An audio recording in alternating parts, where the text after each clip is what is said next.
आज जो हमने आर्टिफिशियल इंटेलिजेंस के अंदर देखने वाला हमारे पास है न्यूरल नेटवर्क्स। न्यूरल नेटवर्क एक अलग से प्रॉपर टॉपिक है, एक अलग से पूरा सब्जेक्ट है। आप इसके अंदर रिसर्च वगैरह काफ़ी कर सकते हैं। आजकल बहुत इंपॉर्टेंट है हमारे पास फील्ड में।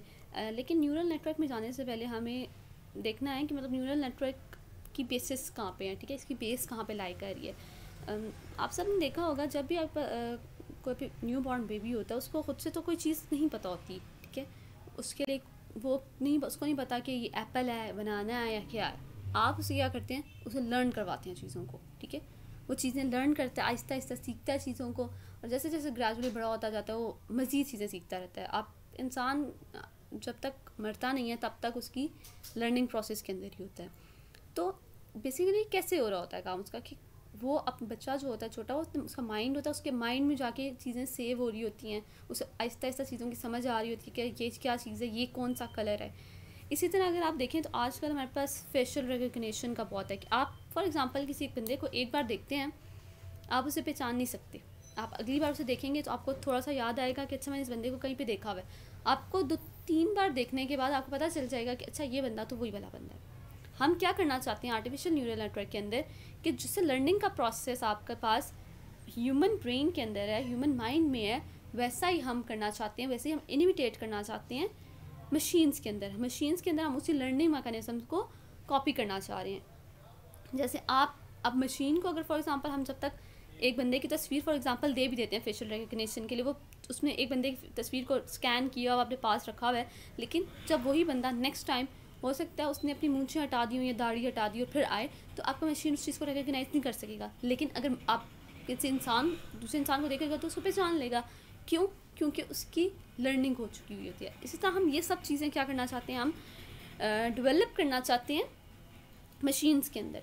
तो सबसे पहले अगर हम ह्यूमन ब्रेन की बात करें, क्योंकि बेस तो आपकी वहीं से आ रही है, हमें आर्टिफिशियल न्यूरल नेटवर्क पढ़ने से पहले हमें देखना है कि न्यूरल नेटवर्क क्या चीज़ है, ह्यूमन न्यूरल नेटवर्क क्या चीज़ है।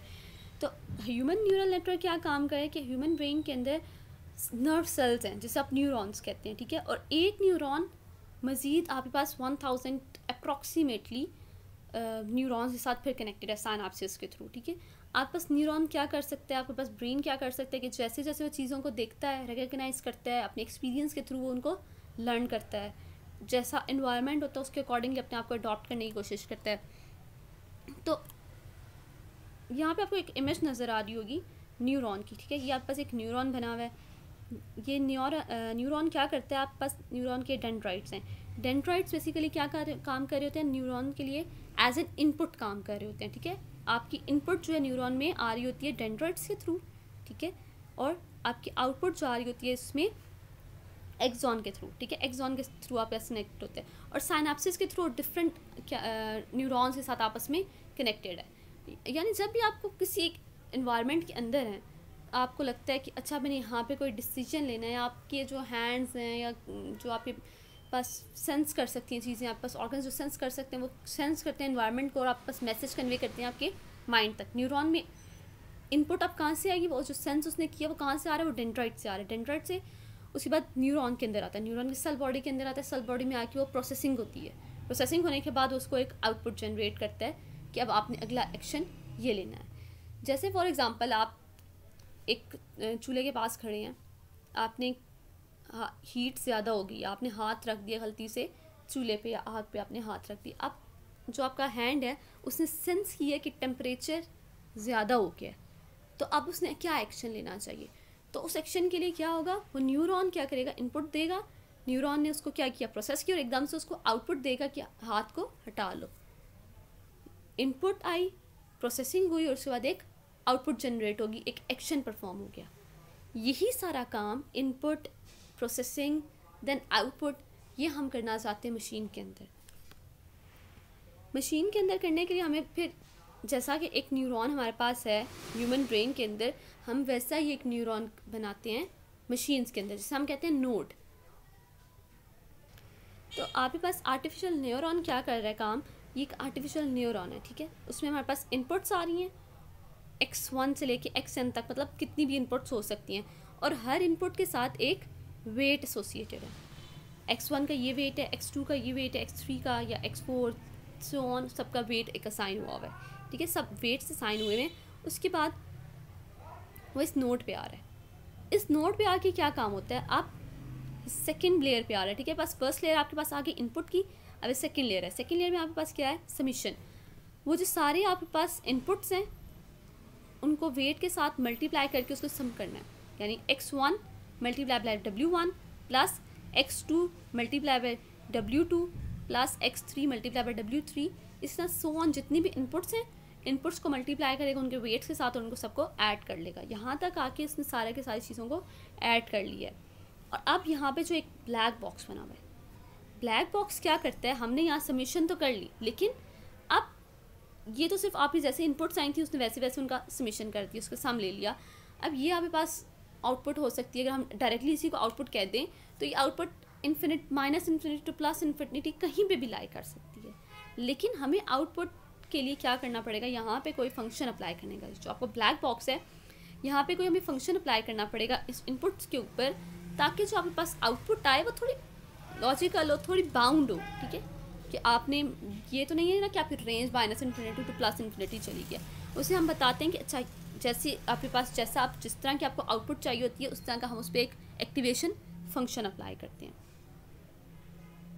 ठीक है। आपके पास x1 w1 x2 w2 और अप टू xn आपके पास यहाँ पे आके सबमिशन हो चुके हैं, ठीक है, सारे वेटेड इनपुट्स आपके पास सबमिशन हो चुकी है। और अब आपने उस पर कोई ना कोई एक्टिवेशन फंक्शन अप्लाई करना है। एक्टिवेशन फंक्शन क्यों अप्लाई करना है, ताकि हमारे पास कोई आउटपुट आ सके, आउटपुट वैसी हो जैसी हमें पता है, ठीक है, जैसे हमें पहले से ट्रेन करना पड़ता है मशीन को, जैसे हम एक बच्चे को लर्न करवाते हैं चीज़ें, बच्चे का माइंड क्या करता है, चीज़ें लर्न करता है आहिस्ता आहिस्ता, एक बार गलत बोलेगा चीज़ को दूसरी बार उसको सही बोलेगा।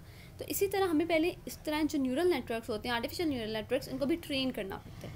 हम उन्हें बता दें ये चीज़ हमें आउटपुट ये चाहिए, ठीक है, आउटपुट जब उसको बताता है कि ये चाहिए तो देखता है पहली दफ़ा से गलत आई है और दोबारा जाता है पहली स्टेज पे जाता है, उसको देखता है कि हमें इस तरह की इनपुट्स नहीं चाहिए थी, वो इनपुट्स को थोड़ा सा चेंज करेगा, फिर उस पर एक्टिवेशन फंक्शंस परफॉर्म करेगा। हमारे पास different types of activation functions है, ठीक है। आपको यहाँ पे एक एक्टिवेशन फंक्शन नज़र आ रहा है, स्टेप फंक्शन। स्टेप फंक्शन क्या करता है, स्टेप फंक्शन या तो 0 देगा या 1 देगा, ठीक है, ये इससे ज़्यादा और कुछ नहीं आपको दे सकता। इसकी आउटपुट 0 या 1 है, बाइनरी आउटपुट है कि या तो आपका न्यूरॉन एक्टिव होगा या फिर इनएक्टिव होगा, दरमियान में इसकी कोई स्टेट नहीं है, ठीक है, या 0 या फिर 1। इसकी एग्जांपल आपके पास ऐसे कि फॉर एग्जांपल आपने, जैसे मैंने पहले बताया कि आपके पास आपने हाथ रख दिया, अपनी आँख पे हाथ रख दिया है, तो अब जैसे ही पहले तो वो हाथ रखेगा, लेकिन जब जैसे उसे लगेगा टेम्परेचर जो है वो आपकी बर्दाश्त से ज़्यादा हो रहा है, अब आप इसको बेयर नहीं कर सकते हो, तो वो मैसेज भेजता है कि अब जो टेम्परेचर है वो ज़्यादा हो चुका है, ठीक है, एक थ्रेशोल्ड वैल्यू है, ठीक है, थ्रेशोल्ड वैल्यू है, वो क्राइटेरिया है बेसिकली कि जब अगर इससे ज़्यादा आपका टेम्परेचर होगा तो हाथ जल सकता है, आपको हीट ज़्यादा महसूस होना शुरू हो जाती है। तो जैसे ही वो थ्रेशोल्ड वैल्यू इंक्रीज़ होती है, आप माइंड को, न्यूरॉन को मैसेज भेजते हैं, न्यूरॉन आपको क्या कहता है, उस हाथ को हटा लो। लेकिन अगर आप पास हाथ, आपने किसी छोटी सी चीज़ है उसके ऊपर हाथ रखा हुआ है, तो आपको कभी वो ये नहीं कहेगा माइंड के हाथ से हटा लो, क्यों, क्योंकि वो एक हीट की जो एक वैल्यू है वो मीट ही नहीं कर रही। तो आपके पास बेसिकली क्या होता है स्टेप फंक्शन में आप क्या करते हैं कि जैसे ही आपके पास जो इनपुट है वो उसकी वैल्यू थ्रेशोल्ड वैल्यू से ज़्यादा होती है, तो वो आपको न्यूरॉन आपका एक्टिवेट हो जाता है, आपकी वैल्यू 1 हो जाती है। लेकिन जब तक आपके पास वो थ्रेशोल्ड वैल्यू से कम है, जितनी देर मर्जी तक आपके पास थ्रेशोल्ड वैल्यू मीट नहीं हो रही, वो क्या करेगा, वो -1 या 0 पे ही रहेगा, वो न्यूरॉन उसका एक्टिवेट नहीं होगा। अच्छा, नेक्स्ट आपके पास आता है एक linear function. Linear function basically क्या काम करता है, लीनियर फंक्शन में जाने से पहले आप, हाँ ठीक है, लीनियर फंक्शन आपके पास क्या करता है, लीनियर फंक्शन सिंपली क्या करता है, आपके पास जो इनपुट्स होती हैं उसको एज इट इज़, उसको एज एन आउटपुट प्रोपोर्शन कर देता है। इसकी आपके पास इक्वेशन होती है, इसकी इक्वेशन बिल्कुल सिमिलर है जो आपके पास एक स्ट्रेट लाइन की, एक स्ट्रेट ग्राफ की इक्वेशन होती है, y is equals to ax, f is equals to ax। Simple क्या करता है, वो आपके पास जो भी आपके पास इनपुट्स आ रही हैं, वेटेड इनपुट्स, उनको as an is it proportion कर देता है। तो इसमें हमारे पास लेकिन ये होता है कि आपके पास लीनियर फंक्शन के अंदर वेरी कर सकती हैं आपके पास जो आउटपुट है। जैसे आपका स्टेप फंक्शन था, स्टेप फंक्शन में तो ये आप फंक्शन में हमारे पास क्या था, स्टेप फंक्शन में जैसे हमारे पास या तो वैल्यू न्यूरॉन एक्टिव है या इनएक्टिव है, या 0 है या 1 है। लेकिन लीनियर फंक्शन में क्या है, लीनियर फंक्शन के अंदर आपके पास आउटपुट सोलली डिपेंड कर रही है इनपुट पे। जैसे ही आपकी इनपुट है वैसे ही वैसे आपके पास आउटपुट आएगी। अगर हम इसके ग्राफ्स देखें तो लीनियर में हमारे पास क्या, y = x, x हमारे पास क्या इनपुट है, जैसे ही आपके पास इनपुट है वैसे आपके पास ग्राफ बनता है लीनियर। अगर आप स्टेप फंक्शन को देखें, स्टेप फंक्शन क्या है, -1 और +1 के दरमियान में रेंज कर रहा है कि अगर आपकी वैल्यू थ्रेशोल्ड से, जब तक आपके पास इनपुट थ्रेशोल्ड तक मीट नहीं करती वो कोई काम नहीं कर रहा, न्यूरॉन एक्टिवेट नहीं है। लेकिन जैसे ही वैल्यू इनपुट आपकी थ्रेशोल्ड वैल्यू से इंक्रीज़ हो गई है या उससे इक्वल हो गई है तो न्यूरॉन एक्टिवेट हो जाएगा और वो 1 पे चला जाएगा। अच्छा, थर्ड आपके पास एक्टिवेशन टाइप वो हमारे पास है सिग्मॉइड। सिग्मॉइड क्या होता है, सिग्मॉइड आपके पास ना तो स्ट्रेट लाइन है, ना सिर्फ वो दो स्टेप फंक्शन की तरह सिर्फ दो के दरमियान में नहीं है। आपके पास यहाँ पे अब रेंज आ रही है डिफरेंट, आपके पास ये एस कर्व बन रहा है, ठीक है, ये कर्व है सिग्मॉइड के अंदर। आपके पास सिग्मॉइड का जो भी रेंज, वो रेंज जो है वो 0 to 1 है। सिग्मॉइड आपको जो आउटपुट देगा वो 0 और 1 के दरमियान में कहीं पे देगा, ठीक है। स्टेप फंक्शन में क्या था, स्टेप फंक्शन तो या तो आपको 0 देता था या 1 देता था। यहाँ पे ऐसा नहीं है, ये 0 to 1 के दरमियान जितनी भी वैल्यूज़ आ रही हैं उन वैल्यूज़ के बीच में कोई भी आंसर दे सकता है। रेंज सिर्फ इसकी क्या हमारे पास 0 to 1 है। और ये आपका सिग्मॉइड का इक्वेशन है, y = 1 और plus exponential of -βx। Simple आप इसको अगर लिखना चाहें इस इक्वेशन को हम लिख सकते हैं f of x is equals to 1 plus f of x is 1 over 1 plus e की पावर -x। तो आपके पास ये आता है सिग्मॉइड। अच्छा, नेक्स्ट आपके पास जो एक्टिवेशन फंक्शन वो है आपके पास हाइपरबॉलिक टेंजेंट।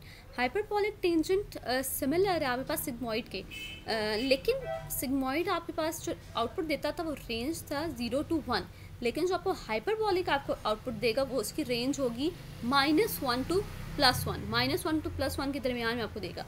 ये आपके पास ज़्यादा प्रेफरेबल होता है सिग्मॉइड के उससे। ये सब तो आपके पास था कि न्यूरॉन, आर्टिफिशियल न्यूरॉन क्या है, बेसिक न्यूरॉन की वर्किंग क्या है। न्यूरॉन सिंपल इनपुट लेता है, सबका समेशन करता है और जो भी आउटपुट आता है उस पर कोई एक एक्टिवेशन फंक्शन लगा देता है और एक्टिवेशन फंक्शन अप्लाई करने के बाद उसका रिजल्ट दे देता है। ये सारी इसकी समरी थी। अगर हम देखेंगे न्यूरल नेटवर्क आजकल हमारे पास कहाँ पे यूज़ होता है, आपने देखा होगा ऑटोमेटिक कार्स आ चुके हैं। ऑटोमेटिक कार्स हमारे पास क्या करती हैं, ऑटोमेटिक कार्स हमारे पास खुद ब खुद वो खुद सीखती हैं, सबसे पहले लर्न करती हैं, उसके बाद क्या करती हैं वो ऑटोमेटिकली ड्राइव करती हैं। आपके पास आती है इमेज रिकग्निशन। आपके पास आजकल बहुत कॉमन है इमेज रिकग्निशन के, डिफरेंट हैंड राइटिंग्स में आपके पास लिखा हुआ है वो इन सबको रिकग्नाइज कर सकता है। इसके अलावा पास फेशियल रिकग्निशन आपके पास आजकल बहुत स्पीड अप हुई हुई है। आप सिंपल कैमरास देख लें उसमें आपके पास फेशियल रिकग्निशन है। तो ये सब आपके पास बेसिकली यूजेस हैं न्यूरल नेटवर्क के, कि न्यूरल नेटवर्क आजकल कहाँ यूज़। आपने देखा होगा कि अफ़गानिस्तान में बच्चे की पिक्चर ली गई थी 2000 समथिंग में, और जब बड़े होकर उसको करना था कि कौन सी वाली वो बच्ची थी तो उसके आई रेटिना से उसको आइडेंटिफाई किया था कि ये जो लड़की है ये इसकी पिक्चर हमने इतने साल पहले ली थी। तो this is all for this lecture. इसमें अभी बहुत सारी चीज़ें रहती हैं न्यूरल नेटवर्क में जो कि हम नेक्स्ट लेक्चर में कवर करेंगे।